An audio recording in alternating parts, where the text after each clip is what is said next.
ಶೋಧನೆಗೆ ಒಳಗಾಗಿ ಪಾಪ ಮಾಡದೆ ಇದ್ದ ನಮ್ಮ ರಕ್ಷಕನಾದ ಯೇಸು ಕ್ರಿಸ್ತನ ನಾಮದಲ್ಲಿ ನಿಮ್ಮೆಲ್ಲರನ್ನು ವಂದಿಸುತ್ತಾ ಸಮಗ್ರ ಸತ್ಯವೇದ ಅಧ್ಯಯನ ಕಾರ್ಯಕ್ರಮಕ್ಕೆ ಪ್ರೀತಿಯಿಂದ ಸ್ವಾಗತಿಸುತ್ತೇನೆ. ಪ್ರಿಯರೇ, ಇಂದಿನ ಅಧ್ಯಯನದಲ್ಲಿ ಲೂಕನು ಬರೆದ ಸುವಾರ್ತೆಯ 4ನೇ ಅಧ್ಯಾಯದ 1ನೇ ವಚನದಿಂದ 13ನೇ ವಚನದವರೆಗಿನ ಧ್ಯಾನದಲ್ಲಿ ಯೇಸುವಿಗಾದ ಶೋಧನೆ ಮೂಲಕ ದೇವರು ಬಹು ಗಂಭೀರವಾದ ಸತ್ಯಗಳನ್ನು ತಿಳಿಸಲಿದ್ದಾನೆ. ಹಾಗಾದರೆ ಬನ್ನಿರಿ, ದೇವರ ಕೃಪಾ ಹಸ್ತದಲ್ಲಿದ್ದುಕೊಂಡು ದೇವರ ವಾಕ್ಯದ ಅಧ್ಯಯನವನ್ನು ಆರಂಭಿಸೋಣ. ಭೂಮ್ಯಾಕಾಶಗಳು ಅಳಿದು ಹೋಗುವವು, ಆದರೆ ನನ್ನ ಮಾತುಗಳು ಅಳಿದು ಹೋಗುವುದೇ ಇಲ್ಲ ಎಂಬುದಾಗಿ ಹೇಳಿದಂಥ ನಮ್ಮ ಒಡೆಯನು ರಕ್ಷಕನಾಗಿರುವ ಯೇಸು ಕ್ರಿಸ್ತನ ಮಧುರವಾದ ನಾಮದಲ್ಲಿ ನಿಮ್ಮನ್ನು ವಂದಿಸುತ್ತಾ ಇಂದಿನ ಅಧ್ಯಯನಕ್ಕೆ ಬಹು ಪ್ರೀತಿಯಿಂದ ಸ್ವಾಗತಿಸುತ್ತೇನೆ.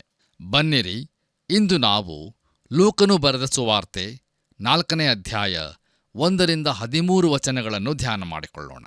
ಪ್ರಿಯರೇ, ಈ 4ನೇ ಅಧ್ಯಾಯದ ಮುಖ್ಯ ಪ್ರಸ್ತಾಪವು ಯೇಸುವು ಸೈತಾನನಿಂದ ಶೋಧಿಸಲ್ಪಟ್ಟದ್ದು, ಯೇಸುವು ಗಲಿಲಾಯಕ್ಕೂ ನಜರೇತಿಗೂ ಹಿಂದಿರುಗಿದ್ದು, ಸ್ವಂತ ಸ್ಥಳದಲ್ಲಿ ನಿರಾಕರಿಸಲ್ಪಟ್ಟದ್ದು, ಯೇಸುವು ತನ್ನ ಕೇಂದ್ರ ಸ್ಥಾನವನ್ನು ಕಪೆರ್ನೌಮಿಗೆ ಸ್ಥಳಾಂತರಿಸಿದ್ದು ಹಾಗೂ ತನ್ನ ಸೇವೆಯನ್ನು ಮುಂದುವರಿಸಿದ್ದು ಎಂಬುದಾಗಿರುತ್ತದೆ.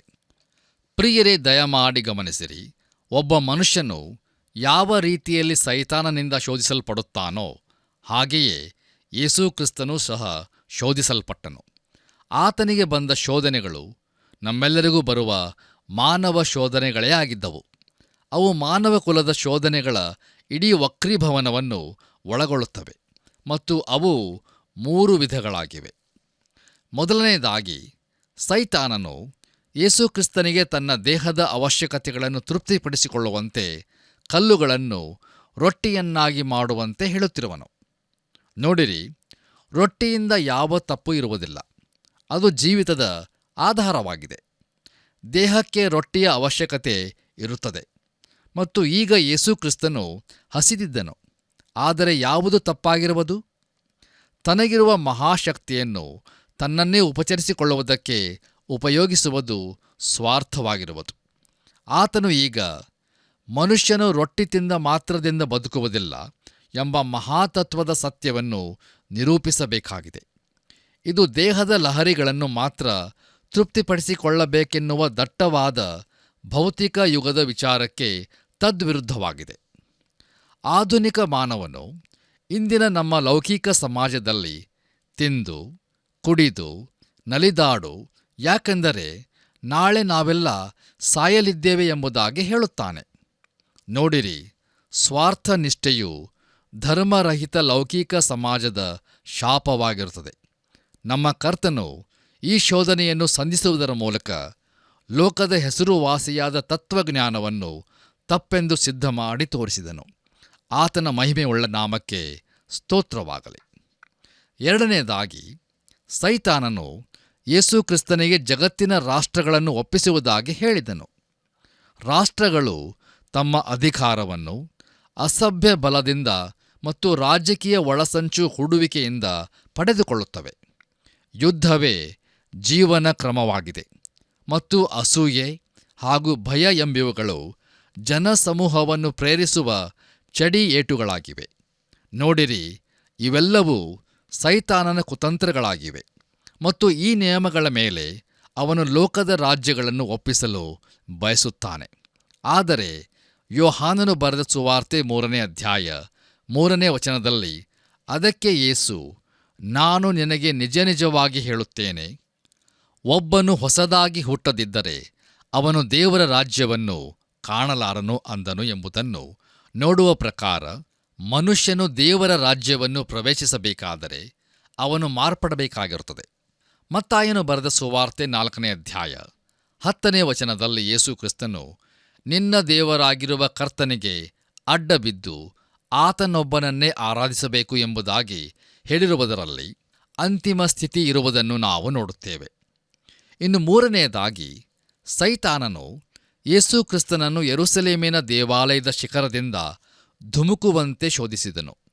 ನೋಡಿರಿ, ಯೇಸು ಕ್ರಿಸ್ತನು ಜನಸಮೂಹವನ್ನು ತನ್ನ ವ್ಯಕ್ತಿತ್ವ ಹಾಗೂ ತನ್ನ ಸೇವೆ ಕುರಿತು ಪರಿಣಾಮವನ್ನು ಬೀರಲು ಇದೊಂದೇ ಸಾಮರ್ಥ್ಯವಾದ ಕಾರ್ಯವಿಧಾನವಾಗಬಹುದಿತ್ತು. ಆದರೆ ಯೇಸುವು ಸಿಂಹಾಸನಕ್ಕೆ ಸರಳವಾದ ಹಾದಿಯನ್ನು ಹಿಡಿಯುವುದಿಲ್ಲ. ಆತನು ಮಹಿಮೆಯ ಕಿರೀಟವನ್ನು ಧರಿಸಿಕೊಳ್ಳುವ ಮುನ್ನ ಮುಳ್ಳಿನ ಕಿರೀಟವನ್ನು ಧರಿಸಲೇಬೇಕಾಗಿರುವುದು. ಯೇಸು ಕ್ರಿಸ್ತನು ಅಸತ್ಯದ ಹಾಗೂ ಮೋಸದ ಆತ್ಮೀಕ ಕೊಡುಗೆಯನ್ನು ತಿರಸ್ಕರಿಸಿದನು. ಆತನು ನೀಡಿದ ಉತ್ತರವು ಸೈತಾನನನ್ನು ನಾಶಗೊಳಿಸುವಂಥದ್ದಾಗಿತ್ತು. ಧರ್ಮೋಪದೇಶ ಕಾಂಡ ಪುಸ್ತಕ 6ನೇ ಅಧ್ಯಾಯ 16ನೇ ವಚನದಲ್ಲಿ ನಾವು ನೋಡುವ ಪ್ರಕಾರ, ನೀವು ಮಸ್ಸದಲ್ಲಿ ನಿಮ್ಮ ದೇವರಾದ ಯೆಹೋವನನ್ನು ಪರೀಕ್ಷಿಸಿದಂತೆ ಇನ್ನು ಮುಂದೆ ಮಾಡಬೇಡಿರಿ ಎಂಬುದು ಆತನ ಉತ್ತರವಾಗಿತ್ತು. ಕರ್ತನಲ್ಲಿ ನನ್ನ ಪ್ರಿಯ ಸಹೋದರ ಸಹೋದರಿಯರೇ, 4ನೇ ಅಧ್ಯಾಯದ ಧ್ಯಾನವನ್ನು ಆರಂಭಿಸುವ ಹಾಗೆ ನಾವು ನಮ್ಮ ಸತ್ಯವೇದಗಳಲ್ಲಿ ಲೂಕನು ಬರೆದ ಸುವಾರ್ತೆ 4ನೇ ಅಧ್ಯಾಯ ಪ್ರಾರಂಭದ 2 ವಚನಗಳನ್ನು ಓದುವಾಗ ಅಲ್ಲಿ ಹೀಗೆ ನೋಡುತ್ತೇವೆ. ಯೇಸು ಪವಿತ್ರಾತ್ಮ ಭರಿತನಾಗಿ ಯೋರ್ದನ್ ಹೊಳೆಯಿಂದ ಹಿಂತಿರುಗಿ ದೇವರಾತ್ಮನಿಂದ 40 ದಿವಸ ಅಡವಿಯಲ್ಲಿ ನಡೆಸಲ್ಪಡುತ್ತಾ ಸೈತಾನನಿಂದ ಶೋಧಿಸಲ್ಪಟ್ಟನು. ಆ ದಿವಸಗಳಲ್ಲಿ ಆತನು ಏನೂ ತಿನ್ನಲಿಲ್ಲ. ಅವು ಕಳೆದ ಮೇಲೆ ಆತನಿಗೆ ಹಸಿವಾಯಿತು ಎಂಬುದಾಗಿ. ಕರ್ತನಲ್ಲಿ ಪ್ರಿಯ ದೇವಜನರೇ, ಇಲ್ಲಿ ನಾವು ಯೇಸು ಕ್ರಿಸ್ತನು ಶೋಧಿಸಲ್ಪಟ್ಟಿರುವುದನ್ನು ನೋಡುತ್ತೇವೆ. ಈ ಸನ್ನಿವೇಶದ ದಾಖಲನ್ನು ಮತ್ತಾಯ, ಮಾರ್ಕ ಹಾಗೂ ಲೂಕನ ಸುವಾರ್ತೆಗಳಲ್ಲಿ ಮಾತ್ರ ನೋಡುತ್ತೇವೆ. ಇದನ್ನು ಯೋಹಾನನ ಸುವಾರ್ತೆಯಲ್ಲಿ ನಾವು ಕಾಣುವುದಿಲ್ಲ. ಯಾಕೆಂದರೆ ಯೋಹಾನನು ಯೇಸು ಕ್ರಿಸ್ತನನ್ನು ದೇವಕುಮಾರನೆಂದು ಪ್ರಸ್ತುತಪಡಿಸಿ ಆತನ ದೈವಾವತಾರದ ಮೇಲೆ ಒತ್ತು ನೀಡಿರುವನು. ಆದರೆ ಉಳಿದ 3 ಸುವಾರ್ತೆಗಳ ಗ್ರಂಥಕರ್ತರು ಆತನ ಮಾನವೀಯತೆಯ ಮೇಲೆ ಪ್ರಾಧಾನ್ಯತೆಯನ್ನು ಇಡುತ್ತಾ ಬರೆದಿರುವರು. ಲೂಕನು ಬರೆದ ಸುವಾರ್ತೆಯಲ್ಲಿ ಆತನು ಮನುಷ್ಯಕುಮಾರನಾಗಿ ತೋರಿಸಲ್ಪಟ್ಟಿರುವನು. ಲೂಕನು ಬರೆದ ಸುವಾರ್ತೆ 3ನೇ ಅಧ್ಯಾಯ 38ನೇ ವಚನದಲ್ಲಿ, ಇವನು ಎನೋಷನ ಮಗನು, ಇವನು ಸೇಥನ ಮಗನು, ಇವನು ಆದಾಮನ ಮಗನು, ಇವನು ದೇವರ ಮಗನು ಎಂಬುದಾಗಿ ಬರೆಯಲ್ಪಟ್ಟಿರುವುದನ್ನು ನಾವು ನೋಡುತ್ತೇವೆ. ಇದು ಮರಿಯಳ ವಂಶಾವಳಿಯಾಗಿದ್ದು, ಇದು ಯೇಸು ಕ್ರಿಸ್ತನ ಸಂತತಿಯನ್ನು ಆದಾಮನಷ್ಟು ಹಿಂದಕ್ಕೆ ಪತ್ತೆ ಹಚ್ಚುತ್ತದೆ. ಆದಾಮನ ಮಗನೆಂದು ಗುರುತಿಸುವುದರಿಂದ ಆತನನ್ನು ನಾವೆಲ್ಲರೂ ಸದಸ್ಯರಾಗಿರುವ ಮಾನವ ಕುಲದ ಆರಂಭಕ್ಕೆ ಕೊಂಡೊಯ್ಯುತ್ತದೆ. ಆತನು ಮಾನವ ಜೀವಿಯಾಗಿ ಎಲ್ಲ ವಿಧದಲ್ಲಿಯೂ ಶೋಧಿಸಲ್ಪಟ್ಟನು, ಆದರೆ ಪಾಪವನ್ನು ಮಾತ್ರ ಮಾಡಲಿಲ್ಲ. ಕರ್ತನಲ್ಲಿ ಪ್ರಿಯ ಆತ್ಮೀಯ ಸ್ನೇಹಿತರೆ, ಯೇಸು ಕ್ರಿಸ್ತನು ಶೋಧಿಸಲ್ಪಟ್ಟಾಗ ಆತನ ಸುತ್ತಲೂ ಅಗೋಚರವಾದ ದುರಾತ್ಮನ ಶಕ್ತಿಗಳು ಕಾರ್ಯ ಮಾಡುತ್ತಿದ್ದವು. ಅಂಧಕಾರದ ಹಾಗೂ ಕೆಡುಕನ ಬಲಗಳು ಆತನನ್ನು ಸುತ್ತುವರೆದುಕೊಂಡಿದ್ದವು. ಆತನು ಈ ಲೋಕಕ್ಕೆ ಸಂಬಂಧಿಸಿರುವ ಮಾನವ ಕುಲದ ಮೂಲಭೂತವಾದ ಸಮಸ್ಯೆಗಳೊಂದಿಗೆ ಕೈ ಯುದ್ಧವನ್ನು ಮಾಡಿ ಮಾನವ ಕುಲಕ್ಕೆ ಜಯವನ್ನು ಸಾಧಿಸಿಕೊಂಡನು. ಕರ್ತನಲ್ಲಿ ನನ್ನ ಪ್ರಿಯ ಆತ್ಮೀಯ ಸ್ನೇಹಿತರೆ, ಯೇಸು ಕ್ರಿಸ್ತನು ಶೋಧಿಸಲ್ಪಟ್ಟಿರುವುದನ್ನು ನಾವು ಧ್ಯಾನಿಸುವಾಗ ಹಲವು ಪ್ರಾಥಮಿಕ ಆಲೋಚನೆಗಳನ್ನು ನಮ್ಮ ಮನಸ್ಸಿನಲ್ಲಿ ಇಟ್ಟುಕೊಳ್ಳುವುದು ಅವಶ್ಯವಾಗಿರುವುದು. ಆತನು ಪವಿತ್ರಾತ್ಮನಿಂದ ತುಂಬಿದವನಾಗಿದ್ದನು ಎಂಬುದಾಗಿ ನಾವು ಹೇಳಲ್ಪಟ್ಟಿರುವೆವು. ನೋಡಿರಿ, ಮಾನವನಾದ ದೇವಕುಮಾರನು ಶೋಧನೆಯನ್ನು ಸಂಧಿಸಲು ಆತ್ಮನಿಂದ ತುಂಬಲ್ಪಡಬೇಕಾದ ಅವಶ್ಯಕತೆಯಿತ್ತು. ಪ್ರಿಯರೇ, ನಮ್ಮ ಸ್ವಂತ ಶಕ್ತಿಯಿಂದ ಈ ಲೋಕದ ಶೋಧನೆಗಳನ್ನು ಎದುರಿಸಲು ನಮ್ಮಿಂದ ಸಾಧ್ಯವಾಗುವುದಿಲ್ಲ. ರೋಮಾಪುರದವರಿಗೆ ಬರೆದ ಪತ್ರಿಕೆ 7ನೇ ಅಧ್ಯಾಯ 21ನೇ ವಚನದಲ್ಲಿ ನಾವು ಹೀಗೆ ನೋಡುತ್ತೇವೆ.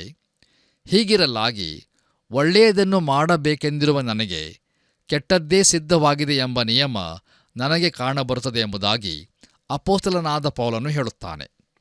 ಅದು ಎಷ್ಟು ಸತ್ಯವಾದ ಮಾತಾಗಿದೆಯಲ್ಲವೇ? ರೋಮಾಪುರದವರಿಗೆ ಬರೆದ ಪತ್ರಿಕೆ 8ನೇ ಅಧ್ಯಾಯ 3-4 ವಚನಗಳಲ್ಲಿ ಅಪೊಸ್ತಲನಾದ ಪೌಲನು ಮುಂದುವರಿಯುತ್ತಾ, ಧರ್ಮಶಾಸ್ತ್ರವು ನಮ್ಮ ಶರೀರಾಧೀನ ಸ್ವಭಾವದ ನಿಮಿತ್ತ ನಿರ್ಬಲವಾಗಿ ಯಾವ ಕೆಲಸವನ್ನು ಮಾಡಲಾರದೇ ಇತ್ತೋ ಅದನ್ನು ದೇವರೇ ಮಾಡಿದನು. ಏನೆಂದರೆ ಆತನು ಪಾಪ ನಿವಾರಣೆಗಾಗಿ ತನ್ನ ಮಗನನ್ನು ಪಾಪಾಧೀನವಾದ ನರಭಾವದ ರೂಪದಲ್ಲಿ ಕಳುಹಿಸಿಕೊಟ್ಟು ನರಭಾವದಲ್ಲಿಯೇ ಪಾಪಕ್ಕೆ ಮರಣದಂಡನೆಯನ್ನು ವಿಧಿಸಿದನು. ಹೀಗಿರಲು ಶರೀರ ಭಾವಕ್ಕೆ ಅನುಸಾರವಾಗಿ ನಡೆಯದೆ ಪವಿತ್ರಾತ್ಮಾನುಸಾರವಾಗಿ ನಡೆಯುವರಾದ ನಮ್ಮಲ್ಲಿ ಧರ್ಮಶಾಸ್ತ್ರದ ನಿಯಮವು ನೆರವೇರುವುದಕ್ಕೆ ಮಾರ್ಗವಾಯಿತು ಎಂಬುದಾಗಿ ಹೇಳುತ್ತಾನೆ. ಆದ್ದರಿಂದ ಗಲಾತ್ಯದವರಿಗೆ ಬರೆದ ಪತ್ರಿಕೆ 5ನೇ ಅಧ್ಯಾಯ 16ನೇ ವಚನದಲ್ಲಿ, ನಾನು ಹೇಳುವುದೇನೆಂದರೆ ಪವಿತ್ರಾತ್ಮನನ್ನು ಅನುಸರಿಸಿ ನಡೆದುಕೊಳ್ಳಿರಿ, ಆಗ ನೀವು ಶರೀರ ಭಾವದ ಅಭಿಲಾಷೆಗಳನ್ನು ಎಷ್ಟು ಮಾತ್ರಕ್ಕೂ ನೆರವೇರಿಸುವುದಿಲ್ಲ ಎಂಬುದಾಗಿ ಮುಗಿಸುತ್ತಾನೆ. ಕರ್ತನಲ್ಲಿ ಪ್ರಿಯರೇ, ದಯಮಾಡಿ ಗಮನಿಸಿರಿ. ಕರ್ತನಾದ ಯೇಸು ಕ್ರಿಸ್ತನು ಪರೀಕ್ಷಿಸಲ್ಪಡುವುದಕ್ಕಿಂತ ಮೊದಲು ಆತನು ಪವಿತ್ರಾತ್ಮನಿಂದ ಅಡವಿಯಲ್ಲಿ ನಡೆಸಲ್ಪಟ್ಟನು ಎಂಬುದಾಗಿ ನೋಡುತ್ತೇವೆ. ಅಂದರೆ ಆತನು ಶೋಧನೆಯನ್ನು ಹುಡುಕಿಕೊಂಡು ಹೋಗಲಿಲ್ಲ. ಗೆತ್ಸೆಮನೆ ತೋಟದಲ್ಲಿಯೂ ಯೇಸು ಕ್ರಿಸ್ತನು, ತಂದೆಯೇ, ನಿನಗೆ ಇಷ್ಟವಿದ್ದರೆ ಈ ಪಾತ್ರೆಯನ್ನು ನನ್ನಿಂದ ತೊಲಗಿಸು ಎಂಬುದಾಗಿ ಪ್ರಾರ್ಥಿಸಿದನು. ನೋಡಿರಿ, ಯೇಸು ಕ್ರಿಸ್ತನಿಗೆ 40 ದಿನಗಳು ಕಳೆದ ನಂತರ ಶೋಧನೆಗಳು ಆರಂಭವಾಗಲಿಲ್ಲ. ಅವು ಅಂದರೆ ಆ ಶೋಧನೆಗಳು ಕಳೆದ ಮೇಲೆ ಆತನಿಗೆ ಹಸಿವೆಯಾಯಿತು ಎಂಬುದಾಗಿ ಲೂಕನು ಹೇಳುತ್ತಾನೆ. ಇದರ ಅರ್ಥವೇನೆಂದರೆ ಆತನು 40 ದಿನಗಳು ಶೋಧಿಸಲ್ಪಟ್ಟನು ಎಂಬುದಾಗಿರುತ್ತದೆ. ಅಡವಿಯಲ್ಲಿನ ಘಟನೆಯು ಮುಗಿದ ನಂತರವೂ ಸೈತಾನನು ಯೇಸುವನ್ನು ಶೋಧಿಸುವುದನ್ನು ಮುಂದುವರಿಸಿದನು. ಯಾಕಂದರೆ ಲೂಕನು ಬರೆದ ಸುವಾರ್ತೆ 4ನೇ ಅಧ್ಯಾಯ 13ನೇ ವಚನದಲ್ಲಿ ಸೈತಾನನು ಸಕಲ ವಿಧವಾದ ಶೋಧನೆಯನ್ನು ಮುಗಿಸಿ ಸ್ವಲ್ಪ ಕಾಲ ಆತನನ್ನು ಬಿಟ್ಟು ಹೊರಟು ಹೋದನು ಎಂಬುದಾಗಿ ನೋಡುತ್ತೇವೆ. ಆಮೇಲೆ ಗೆತ್ಸೆಮನೆಯಲ್ಲಿ ಮತ್ತೆ ಸೈತಾನನ ಭೀಕರ ಆಕ್ರಮಣವನ್ನು ನಾವು ನೋಡುತ್ತೇವೆ. ಕರ್ತನಲ್ಲಿ ಪ್ರಿಯ ದೇವಜನರೇ, ನಾವು ತಿಳಿದುಕೊಳ್ಳಬೇಕಾಗಿರುವ ಮತ್ತೊಂದು ವಿಷಯವೇನೆಂದರೆ ಸೈತಾನನು ಒಬ್ಬ ವ್ಯಕ್ತಿಯಾಗಿರುವನು. ಅನೇಕ ದೇವರ ಸೇವಕರು ಇದನ್ನು ಒಪ್ಪುವುದಿಲ್ಲ. ಆದರೆ ಸತ್ಯವೇದವು ಹೇಗೂ ಸೈತಾನನು ಒಬ್ಬ ವ್ಯಕ್ತಿ ಎಂಬುದನ್ನು ಬಹು ಸ್ಪಷ್ಟಪಡಿಸುತ್ತದೆ.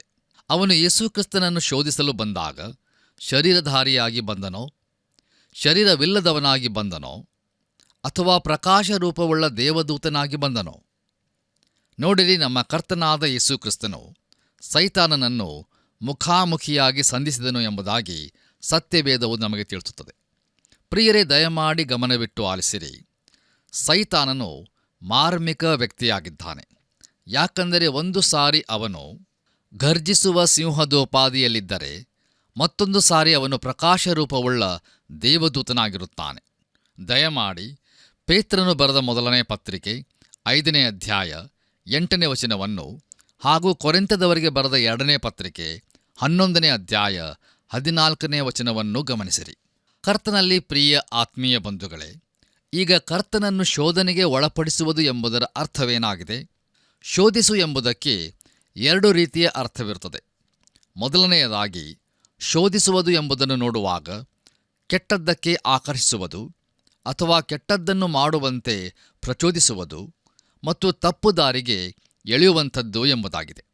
ನೋಡಿರಿ, ಒಬ್ಬನು ಕೆಟ್ಟದ್ದನ್ನು ಮಾಡುವಂತೆ ಪ್ರಚೋದಿಸಲ್ಪಡಬಹುದಾದರೆ ಅಥವಾ ತಪ್ಪು ದಾರಿಗೆ ಎಳೆಯಬಹುದಾದರೆ ಅವನಲ್ಲಿ ತನ್ನನ್ನು ಶರಣಾಗತನನ್ನಾಗಿ ಒಪ್ಪಿಕೊಳ್ಳುವ ಯಾವುದೋ ಒಂದು ಇರುವುದು ಎಂಬುದು ಅರ್ಥವಾಗುತ್ತದೆ. ಹೇಗೂ ಇದು ಯೇಸು ಕ್ರಿಸ್ತನ ವಿಷಯದಲ್ಲಿ ಸರಿಯಾಗಿರಲಿಲ್ಲ. ಯಾಕಂದರೆ ಯೋಹಾನನು ಬರೆದ ಸುವಾರ್ತೆ 14ನೇ ಅಧ್ಯಾಯ 30ನೇ ವಚನದಲ್ಲಿ, ಇನ್ನು ನಾನು ನಿಮ್ಮ ಸಂಗಡ ಬಹಳ ಮಾತುಗಳನ್ನಾಡುವುದಿಲ್ಲ, ಯಾಕಂದರೆ ಇಹಲೋಕಾಧಿಪತಿಯು ಬರುತ್ತಾನೆ, ಅವನಿಗೆ ಸಂಬಂಧಪಟ್ಟದ್ದು ಯಾವುದೊಂದು ನನ್ನಲ್ಲಿಲ್ಲ ಎಂಬುದಾಗಿ ಆತನು ಹೇಳುತ್ತಾನೆ. ನಮ್ಮ ಕರ್ತನಾದ ಯೇಸು ಕ್ರಿಸ್ತನು ಪವಿತ್ರನು, ನಿರುಪದ್ರವಿಯು, ನಿಷ್ಕಳಂಕನು ಮತ್ತು ಪಾಪಿಗಳಿಂದ ಬೇರ್ಪಡಿಸಲ್ಪಟ್ಟವನೂ ಆಗಿದ್ದನು. ದಯಮಾಡಿ ಇಬ್ರಿಯರಿಗೆ ಬರೆದ ಪತ್ರಿಕೆ 7ನೇ ಅಧ್ಯಾಯ 26ನೇ ವಚನವನ್ನು ಗಮನಿಸಿರಿ. ಯೇಸು ಕ್ರಿಸ್ತನಿಗೆ ಬಂದ ಶೋಧನೆಯು ಆತನನ್ನು ಕೆಟ್ಟದ್ದಕ್ಕೆ ಪ್ರಚೋದಿಸುವ ಶೋಧನೆಯಾಗಿರಲಿಲ್ಲ. ಇನ್ನು 2ನೇದಾಗಿ, ಶೋಧಿಸು ಎಂಬ ಪದವನ್ನು ಮತ್ತೊಂದು ರೀತಿಯಲ್ಲಿಯೂ ಉಪಯೋಗಿಸಲ್ಪಡುವುದನ್ನು ನಾವು ನೋಡುತ್ತೇವೆ. ಆದಿಕಾಂಡ ಪುಸ್ತಕ 22ನೇ ಅಧ್ಯಾಯ 1ನೇ ವಚನದಲ್ಲಿ ದೇವರು ಅಬ್ರಹಾಮನನ್ನು ಪರಿಶೋಧಿಸಿದನು ಎಂಬುದಾಗಿ ನೋಡುತ್ತೇವೆ. ಅಂದರೆ ದೇವರು ಅಬ್ರಹಾಮನನ್ನು ಪರೀಕ್ಷಿಸಿದನು ಎಂಬುದು ಇದರ ಅರ್ಥವಾಗಿರುತ್ತದೆ. ಹಾಗೆಯೇ ದೇವರು ಇಸ್ರಾಯೇಲರನ್ನು 40 ವರ್ಷಗಳ ಕಾಲ ಅರಣ್ಯದಲ್ಲಿ ಪರೀಕ್ಷಿಸಿದನು. ಹಾಗಾದರೆ ಯೇಸು ಕ್ರಿಸ್ತನು ಬಿದ್ದು ಹೋಗುತ್ತಿದ್ದನೋ ಎಂಬ ಪ್ರಶ್ನೆಯು ಉದ್ಭವಿಸಬಹುದು. ಇಲ್ಲ ಪ್ರಿಯರೇ, ಆತನು ಬಿದ್ದು ಹೋಗುತ್ತಿರಲಿಲ್ಲ. ಹಾಗಾದರೆ ಅದು ನ್ಯಾಯಸಮ್ಮತವಾದ ಶೋಧನೆಯಾಗಿತ್ತೋ? ಅದು ಪರಿಶೋಧನೆಯಾಗಿತ್ತು. ಕರ್ತನಲ್ಲಿ ಪ್ರಿಯರೇ, ಯೇಸು ಕ್ರಿಸ್ತನಿಗೆ ಬಂದ ಶೋಧನೆಯು ಅದು ನಮಗೊಬ್ಬ ಪವಿತ್ರವಾದ, ನಿರುಪದ್ರವಿಯಾದ, ನಿಷ್ಕಳಂಕನಾದ ಹಾಗೂ ಪಾಪಿಗಳಿಂದ ಬೇರ್ಪಟ್ಟ ರಕ್ಷಕನು ಇರುವನೆಂಬುದನ್ನು ಮತ್ತು ಆತನ ಮೂಲಕ ತಂದೆಯ ಬಳಿಗೆ ಬರುವವರನ್ನು ಕಟ್ಟ ಕಡೆಯವರೆಗೂ ರಕ್ಷಿಸಲು ಶಕ್ತನಾಗಿರುವನು ಎಂಬುದನ್ನು ತೋರಿಸಿಕೊಟ್ಟಿತು. ನೋಡಿರಿ, ಯೇಸು ಕ್ರಿಸ್ತನು ಅನುಭವಿಸಿದ ಪರಿಶೋಧನೆಯು ಬಹುಶಃ ನಾವೆಂದೂ ಅನುಭವಿಸಿರಲಿಕ್ಕಿಲ್ಲ. ನಾವು ಪರಿಶೋಧಿಸಲ್ಪಡುವಾಗ ನಮಗೆ ಸಹಿಸಿಕೊಳ್ಳುವ ಒಂದು ಮಿತಿ ಇರುತ್ತದೆ. ಆ ಮಿತಿಯು ಮೀರಿದಾಗ ನಾವು ಮುರಿದು ಹೋಗುತ್ತೇವೆ ಮತ್ತು ನಮ್ಮಿಂದ ಒತ್ತಡವು ತೆಗೆದುಹಾಕಲ್ಪಡುತ್ತದೆ. ಆದರೆ ಯೇಸು ಕ್ರಿಸ್ತನಿಂದ ಒತ್ತಡವು ತೆಗೆಯಲ್ಪಡಲಿಲ್ಲ. ಕರ್ತನಲ್ಲಿ ಪ್ರಿಯ ದೇವಜನರೇ, ಯೇಸು ಕ್ರಿಸ್ತನಿಗೆ ಬಂದ ಶೋಧನೆಯು 3 ರೀತಿಯದಾಗಿತ್ತು. ಅದು ಶಾರೀರಿಕದ್ದಾಗಿತ್ತು, ಅದು ಮಾನಸಿಕದ್ದಾಗಿತ್ತು ಹಾಗೂ ಅದು ಆತ್ಮಿಕದ್ದಾಗಿತ್ತು. ಮೊದಲನೆಯದಾಗಿ, ನಮ್ಮ ಕರ್ತನಾದ ಯೇಸು ಕ್ರಿಸ್ತನು ಶಾರೀರಿಕ ಕ್ಷೇತ್ರದಲ್ಲಿ ಪರಿಶೋಧಿಸಲ್ಪಟ್ಟದ್ದನ್ನು ನಾವು ಧ್ಯಾನ ಮಾಡಿಕೊಳ್ಳೋಣ. ದಯಮಾಡಿ ನಿಮ್ಮ ಸತ್ಯವೇದಗಳಲ್ಲಿ ಲೂಕನು ಬರೆದ ಸುವಾರ್ತೆ 4ನೇ ಅಧ್ಯಾಯ 3ನೇ ವಚನವನ್ನು ನನ್ನೊಂದಿಗೆ ಗಮನಿಸಿರಿ. ಅಲ್ಲಿ ಹೀಗೆ ನೋಡುತ್ತೇವೆ, ನೀನು ದೇವರ ಮಗನಾಗಿದ್ದರೆ ಈ ಕಲ್ಲು ರೊಟ್ಟಿಯಾಗುವಂತೆ ಇದಕ್ಕೆ ಅಪ್ಪಣೆ ಕೊಡು ಎಂದು ಹೇಳಲು ಯೇಸು ಅವನಿಗೆ, ಮನುಷ್ಯನು ರೊಟ್ಟಿ ತಿಂದ ಮಾತ್ರದಿಂದ ಬದುಕುವುದಿಲ್ಲ ಎಂದು ಬರೆದದೆ ಎಂದು ಉತ್ತರ ಕೊಟ್ಟನು ಎಂಬುದಾಗಿ. ನೋಡಿರಿ ಪ್ರಿಯರೇ, ಸೈತಾನನು ಯೇಸು ಕ್ರಿಸ್ತನಿಗೆ ಯಾವುದೇ ಅಪರಾಧವನ್ನು ಮಾಡುವಂತೆ ಹೇಳಲಿಲ್ಲ. ರೊಟ್ಟಿಯು ಶರೀರಕ್ಕೆ ಆಧಾರವಾಗಿದೆ ಮತ್ತು ಅದು ಅಗತ್ಯತೆಯೂ ಆಗಿರುತ್ತದೆ. ಒಂದಾನೊಂದು ಸಮಯದಲ್ಲಿ ಯೇಸು ಕ್ರಿಸ್ತನು 5,000 ಜನರಿಗೆ ಮತ್ತೊಂದು ಸಾರಿ 4,000 ಜನರಿಗೆ ಊಟವನ್ನು ನೀಡಿದನು. ಯಾಕಂದರೆ ಅವರೆಲ್ಲರೂ ಆತನ ವಾಕ್ಯವನ್ನು ಕೇಳುತ್ತಾ ಅಡವಿಯಲ್ಲಿ ಉಳಿದಿರುವಾಗ ಅವರಿಗೆ ಊಟದ ಅವಶ್ಯಕತೆಯಿತ್ತು. ನೋಡಿರಿ, ಹವ್ವಳು ತೋಟದ ಮಧ್ಯದಲ್ಲಿ ಇರುವ ಮರದ ಹಣ್ಣನ್ನು ನೋಡಿದಾಗ ಅದು ತಿನ್ನುವುದಕ್ಕೆ ಉತ್ತಮವಾಗಿರುವುದನ್ನು ಕಂಡು ಅದನ್ನು ತಿಂದಳು. ಯೋಹಾನನು ಬರೆದ ಮೊದಲನೆಯ ಪತ್ರಿಕೆ 2ನೇ ಅಧ್ಯಾಯ 16ನೇ ವಚನವನ್ನು ನೋಡುವುದಾದರೆ, ಯೋಹಾನನು ಈ ಪರೀಕ್ಷೆಯನ್ನು ಶರೀರದಾಶೆ ಎಂಬುದಾಗಿ ಕರೆಯುತ್ತಾನೆ. ಇಂದು ನಾವೇನು ತಿನ್ನೋಣ, ಏನನ್ನು ಕುಡಿಯೋಣ ಮತ್ತು ಯಾವುದನ್ನು ಉಟ್ಟುಕೊಳ್ಳೋಣ ಎಂಬುದು ಜನರ ಕೂಗಾಟ ಹಾಗೂ ಮಿಶ್ರಗೋಷ್ಠಿಯಾಗಿದೆ. ನೋಡಿರಿ, ಇದುವೇ ಅನೇಕರ ಜೀವನವಾಗಿರುತ್ತದೆ. ಮತ್ತು ನಮ್ಮ ಕರ್ತನಾದ ಯೇಸು ಕ್ರಿಸ್ತನೂ ಸಹ ಆತ್ಮನು ಕೊಡುವ ಕತ್ತಿಯನ್ನು, ಅಂದರೆ ದೇವರ ವಾಕ್ಯವನ್ನು ಉಪಯೋಗಿಸುವುದರ ಮೂಲಕ ಸೈತಾನನನ್ನು ಸೋಲಿಸಿದನು. ನಮ್ಮ ಧ್ಯಾನವನ್ನು ಮುಂದುವರೆಸಿ ಲೂಕನು ಬರೆದ ಸುವಾರ್ತೆ 4ನೇ ಅಧ್ಯಾಯ 4ನೇ ವಚನವನ್ನು ಓದುವಾಗ ಅಲ್ಲಿ ಹೀಗೆ ನೋಡುತ್ತೇವೆ, ಮನುಷ್ಯನು ರೊಟ್ಟಿ ತಿಂದ ಮಾತ್ರದಿಂದ ಬದುಕುವುದಿಲ್ಲ ಎಂದು ಬರೆದದೆ ಎಂದು ಉತ್ತರ ಕೊಟ್ಟನು ಎಂಬುದಾಗಿ. ಪ್ರಿಯರೇ, ಇದರ ನಂತರ ಸೈತಾನನು ಯೇಸುವನ್ನು ಮಾನಸಿಕ ಕ್ಷೇತ್ರದಲ್ಲಿ ಪರಿಶೋಧಿಸಿದನು. ಲೂಕನು ಬರೆದ ಸುವಾರ್ತೆ 4ನೇ ಅಧ್ಯಾಯ 5ರಿಂದ 8 ವಚನಗಳನ್ನು ಓದುವಾಗ ಅಲ್ಲಿ ಹೀಗೆ ನೋಡುತ್ತೇವೆ, ಬಳಿಕ ಸೈತಾನನು ಆತನನ್ನು ಮೇಲಕ್ಕೆ ಕರೆದುಕೊಂಡು ಹೋಗಿ ಕ್ಷಣ ಮಾತ್ರದಲ್ಲಿ ಲೋಕದ ಎಲ್ಲಾ ರಾಜ್ಯಗಳನ್ನು ಆತನಿಗೆ ತೋರಿಸಿ, ಇವೆಲ್ಲವುಗಳ ಅಧಿಕಾರವನ್ನು ಇವುಗಳ ವೈಭವವನ್ನು ನಿನಗೆ ಕೊಡುವೆನು. ಇದೆಲ್ಲ ನನಗೆ ಕೊಟ್ಟದೆ. ಇದನ್ನು ನನ್ನ ಮನಸ್ಸು ಬಂದವನಿಗೆ ಕೊಡುತ್ತೇನೆ. ನೀನು ನನ್ನ ಮುಂದೆ ಅಡ್ಡಬಿದ್ದರೆ ಇದೆಲ್ಲ ನಿನ್ನದಾಗುವುದು ಎಂದು ಆತನಿಗೆ ಹೇಳಿದನು. ಅದಕ್ಕೆ ಯೇಸು, ನಿನ್ನ ದೇವರಾಗಿರುವ ಕರ್ತನಿಗೆ ಅಡ್ಡಬಿದ್ದು ಆತನೊಬ್ಬನನ್ನೇ ಆರಾಧಿಸಬೇಕು ಎಂಬುದಾಗಿ ಬರೆದದೆ ಎಂದು ಉತ್ತರ ಕೊಟ್ಟನೋ ಎಂಬುದಾಗಿ. ಕರ್ತನಲ್ಲಿ ನನ್ನ ಪ್ರಿಯ ಆತ್ಮೀಯ ಸ್ನೇಹಿತರೆ, ಈ ಪರೀಕ್ಷೆಯನ್ನು ಯೋಹಾನನು ಕಣ್ಣಿನಾಶೆ ಎಂಬುದಾಗಿ ಕರೆಯುತ್ತಾನೆ. ನೋಡಿರಿ, ಏದೆನ್ ತೋಟದಲ್ಲಿ ಹವ್ವಳು ತೋಟದ ಮಧ್ಯದಲ್ಲಿದ್ದ ಆ ನಿಷೇಧಿಸಲ್ಪಟ್ಟ ಮರದ ಹಣ್ಣನ್ನು ನೋಡುವಾಗ ಅದು ರಮ್ಯವಾಗಿ ಕಂಡುಬಂದಿತು. ಸೈತಾನನು ಯೇಸು ಕ್ರಿಸ್ತನನ್ನು ಎತ್ತರವಾದ ಬೆಟ್ಟಕ್ಕೆ ಕರೆದುಕೊಂಡು ಹೋಗಿ ಕ್ಷಣ ಮಾತ್ರದಲ್ಲಿ ಲೋಕದ ಎಲ್ಲಾ ರಾಜ್ಯಗಳನ್ನು ತೋರಿಸಿ ಅವುಗಳನ್ನು ಆತನಿಗೆ ಕೊಡುವುದಾಗಿ ಹೇಳಿದನು. ಲೋಕದ ಎಲ್ಲಾ ರಾಜ್ಯಗಳು ರೋಮ್ ಸಾಮ್ರಾಜ್ಯವನ್ನು ಸುತ್ತುವರಿದಿದ್ದವು. ಅಂದರೆ ರೋಮ್ ಸಾಮ್ರಾಜ್ಯವು ಆಡಳಿತವನ್ನು ನಡೆಸುತ್ತಿತ್ತು. ಅದನ್ನೇ ಪಡೆದುಕೊಂಡು ಬಿಟ್ಟರೆ ಯೇಸು ಕ್ರಿಸ್ತನು ನೇರವಾಗಿ ಸಿಂಹಾಸನಕ್ಕೆ ಹೋಗಬಹುದಾಗಿತ್ತು. ಆದರೆ ಯೇಸು ಕ್ರಿಸ್ತನು ಕ್ರೂಜೆಯ ಮಾರ್ಗವಾಗಿ ಸಿಂಹಾಸನಕ್ಕೆ ಹೋಗುತ್ತಾ ಇದ್ದಾನೆ. ಸೈತಾನನು ಯೇಸುವಿಗೆ ಕ್ರೂಜೆಯನ್ನು ತಪ್ಪಿಸಿಕೊಂಡು ನೇರವಾಗಿ ಸಿಂಹಾಸನಕ್ಕೆ ಹೋಗಬಹುದು ಎಂಬುದಾಗಿ ಹೇಳುತ್ತಿರುವನು. ಅಪೋಸ್ತಲನಾದ ಪೌಲನು ಕೊರಿಂಥದವರಿಗೆ ಬರೆದ ಮೊದಲನೇ ಪತ್ರಿಕೆ 1ನೇ ಅಧ್ಯಾಯ 18ನೇ ವಚನದಲ್ಲಿ ಶಿಲುಬೆಯ ವಿಷಯವಾದ ಮಾತು ನಾಶನದ ಮಾರ್ಗದಲ್ಲಿರುವವರಿಗೆ ಹುಚ್ಚು ಮಾತಾಗಿದೆ ಎಂಬುದಾಗಿ ಹೇಳುತ್ತಾನೆ. ನೋಡಿರಿ, ಸಿಂಹಾಸನಕ್ಕೆ ಹೋಗಲು ಬಲು ಸರಳವಾದ ಮಾರ್ಗವನ್ನು ಸೈತಾನನು ಒದಗಿಸುತ್ತಿರುವಾಗ ಸಂಕಟದ ಹಾದಿಯನ್ನು ಹಿಡಿಯುತ್ತಿರುವುದು ಎಂಥ ಮೂರ್ಖತನವಲ್ಲವೇ? ಬನ್ನಿರಿ, ಈಗ ನಾನು ನಿಮಗೆ ಆಘಾತವನ್ನುಂಟು ಮಾಡುವ ಒಂದು ವಿಷಯವನ್ನು ತಿಳಿಸುತ್ತೇನೆ. ಅದೇನೆಂದರೆ, ಈ ಲೋಕದಲ್ಲಿ ಯೇಸುಕ್ರಿಸ್ತನನ್ನು ಬಿಟ್ಟು ಒಂದು ರಾಜ್ಯವನ್ನು ಕಟ್ಟಲು ಪ್ರಯತ್ನಿಸುವುದಾದರೆ ಅದು ಸೈತಾನನ ಮಾರ್ಗವಾಗಿರುತ್ತದೆ. ನೋಡಿರಿ, ಇಬ್ಬರು ಪ್ರಭುಗಳು ಮಾತ್ರ ಇರುತ್ತಾರೆ, ಒಬ್ಬನು ಯೇಸುಕ್ರಿಸ್ತನು, ಮತ್ತೊಬ್ಬನು ಸೈತಾನನು. ಪ್ರಿಯರೇ, ಯೇಸುಕ್ರಿಸ್ತನನ್ನು ನಮ್ಮ ಲೆಕ್ಕದಲ್ಲಿ ಹಿಡಿದಿರುವುದಿಲ್ಲ ಎನ್ನುವುದಾದರೆ ನಾವು ಸೈತಾನನನ್ನು ಲೆಕ್ಕದಲ್ಲಿ ಹಿಡಿದಿದ್ದೇವೆ ಎಂದರ್ಥವಾಗುತ್ತದೆ. ಆದುದರಿಂದ ಅಪೊಸ್ತಲನಾದ ಪೌಲನು ಕೊರಿಂಥದವರಿಗೆ ಬರೆದ ಮೊದಲನೇ ಪತ್ರಿಕೆ 2ನೇ ಅಧ್ಯಾಯ 2ನೇ ವಚನದಲ್ಲಿ, ನಾನು ಶಿಲುಬೆಗೆ ಹಾಕಲ್ಪಟ್ಟವನಾದ ಯೇಸುಕ್ರಿಸ್ತನನ್ನೇ ಹೊರತು ಬೇರೆ ಯಾವುದನ್ನು ತಿಳಿಯದವನಾಗಿ ನಿಮ್ಮಲ್ಲಿ ಇರುವನೆಂದು ತೀರ್ಮಾನಿಸಿಕೊಂಡೆನು ಎಂಬುದಾಗಿ ಬರೆಯುತ್ತಾನೆ. ಬನ್ನಿರಿ ಪ್ರಿಯರೇ, ನಮ್ಮ ಇಂದಿನ ಧ್ಯಾನವನ್ನು ಮುಕ್ತಾಯಗೊಳಿಸುವ ಹಾಗೆ ಕೊನೆಯದಾಗಿ ನಾವು ಲೂಕನು ಬರೆದ ಸುವಾರ್ತೆ 4ನೇ ಅಧ್ಯಾಯ 9ರಿಂದ 13 ವಚನಗಳನ್ನು ಓದಿಕೊಳ್ಳೋಣ. ಅಲ್ಲಿ ಹೀಗೆ ನೋಡುತ್ತೇವೆ, ಇದಲ್ಲದೆ ಅವನು ಆತನನ್ನು ಯೆರೂಸಲೇಮಿಗೆ ಕರೆದುಕೊಂಡು ಹೋಗಿ ದೇವಾಲಯದ ಶಿಖರದ ಮೇಲೆ ನಿಲ್ಲಿಸಿ ಆತನಿಗೆ, ನೀನು ದೇವರ ಮಗನಾಗಿದ್ದರೆ ಇಲ್ಲಿಂದ ಕೆಳಕ್ಕೆ ಧುಮುಕು, ನಿನ್ನನ್ನು ಕಾಯುವುದಕ್ಕೆ ಆತನು ನಿನ್ನ ವಿಷಯವಾಗಿ ತನ್ನ ದೂತರಿಗೆ ಅಪ್ಪಣೆ ಕೊಡುವನು, ಮತ್ತು ನಿನ್ನ ಕಾಲು ಕಲ್ಲಿಗೆ ತಗಲೀತೆಂದು ಅವರು ನಿನ್ನನ್ನು ಕೈಗಳಲ್ಲಿ ಎತ್ತಿಕೊಳ್ಳುವರು ಎಂಬುದಾಗಿ ಬರೆದದೆಯಲ್ಲ ಎಂದು ಹೇಳಿದನು. ಅದಕ್ಕೆ ಯೇಸು, ನಿನ್ನ ದೇವರಾಗಿರುವ ಕರ್ತನನ್ನು ಪರೀಕ್ಷಿಸಬಾರದೆಂದು ಹೇಳಿಯದೆ ಅಂತ ಉತ್ತರ ಕೊಟ್ಟನು ಎಂಬುದಾಗಿ. ಕರ್ತನಲ್ಲಿ ನನ್ನ ಪ್ರಿಯ ಸಹೋದರ ಸಹೋದರಿಯರೇ, ತೋಟದ ಮಧ್ಯದಲ್ಲಿದ್ದ ಆ ಮರದ ಹಣ್ಣು ಅದನ್ನು ತಿಂದವರನ್ನು ಜ್ಞಾನಿಯನ್ನಾಗಿ ಮಾಡುತ್ತದೆ ಎಂಬುದನ್ನು ಕೇಳಿದ ಹವ್ವಳು ಆ ಹಣ್ಣನ್ನು ಇಷ್ಟಪಟ್ಟಳು. ಈ ವಿಧವಾದ ಪರೀಕ್ಷೆಯನ್ನು ಯೋಹಾನನು ಬದುಕುಬಾಳಿನ ಢಂಬ ಎಂಬುದಾಗಿ ಕರೆಯುತ್ತಾನೆ. ಇದು ಆತ್ಮ ಹಾಗೂ ನಂಬಿಕೆಯ ಕ್ಷೇತ್ರದೊಂದಿಗೆ ವ್ಯವಹರಿಸುತ್ತದೆ. ನೋಡಿರಿ, ಯೇಸುಕ್ರಿಸ್ತನು ತಾನು ದೇವಕುಮಾರನು ಎಂಬುದನ್ನು ಪ್ರದರ್ಶಿಸಬೇಕು ಎಂದು ಸೈತಾನನು ಬಯಸಿದನು.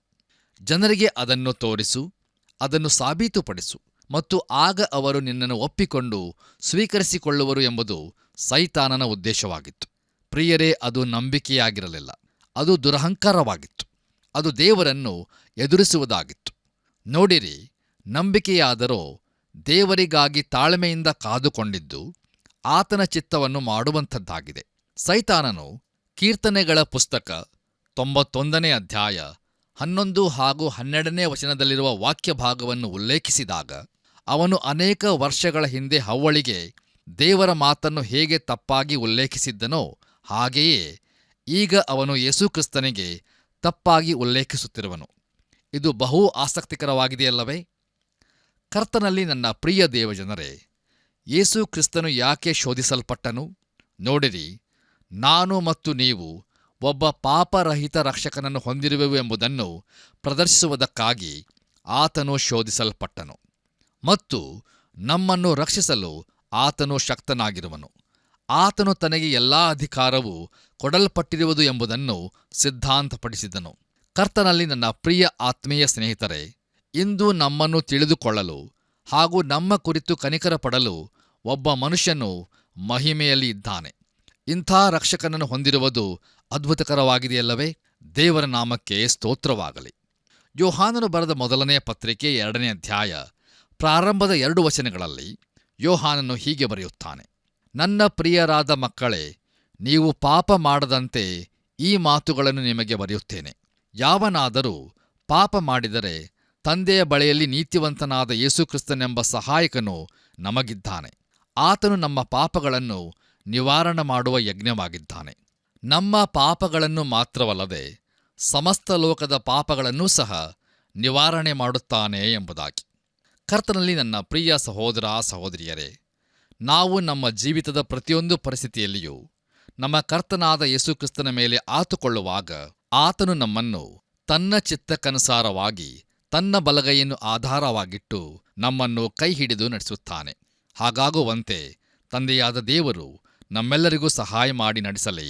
ಆಮೆನ್. ಪ್ರಿಯರೇ, ನಮ್ಮ ಧ್ಯಾನದಲ್ಲಿ ಶೋಧನೆ ಪಾಪವಲ್ಲ, ಶೋಧನೆಗೆ ಒಳಪಡುವುದು ಪಾಪ ಎಂಬ ವಿಚಾರವನ್ನು ಕ್ರಿಸ್ತನು ಅಸತ್ಯದ ಹಾಗೂ ಮೋಸದ ಆತ್ಮೀಕ ಕೊಡುಗೆಯನ್ನು ತಿರಸ್ಕರಿಸಿದನು ಹಾಗೂ ನಾವು ಒಬ್ಬ ಪಾಪರಹಿತ ರಕ್ಷಕನನ್ನು ಹೊಂದಿರುವೆವು ಎಂಬುದನ್ನು ತಿಳಿದುಕೊಳ್ಳಲು ಆತನು ಶೋಧಿಸಲ್ಪಟ್ಟನು ಎಂಬುದನ್ನು ತಿಳಿದುಕೊಂಡೆವು. ಆದ್ದರಿಂದ ಪ್ರಿಯರೇ, ನಮ್ಮ ಜೀವಿತದಲ್ಲಿ ಬರುವ ಎಲ್ಲ ಶೋಧನೆಯಲ್ಲಿ ಆತನನ್ನು ದೃಷ್ಟಿಸಿ ಜಯವನ್ನು ಹೊಂದಿಕೊಳ್ಳೋಣ.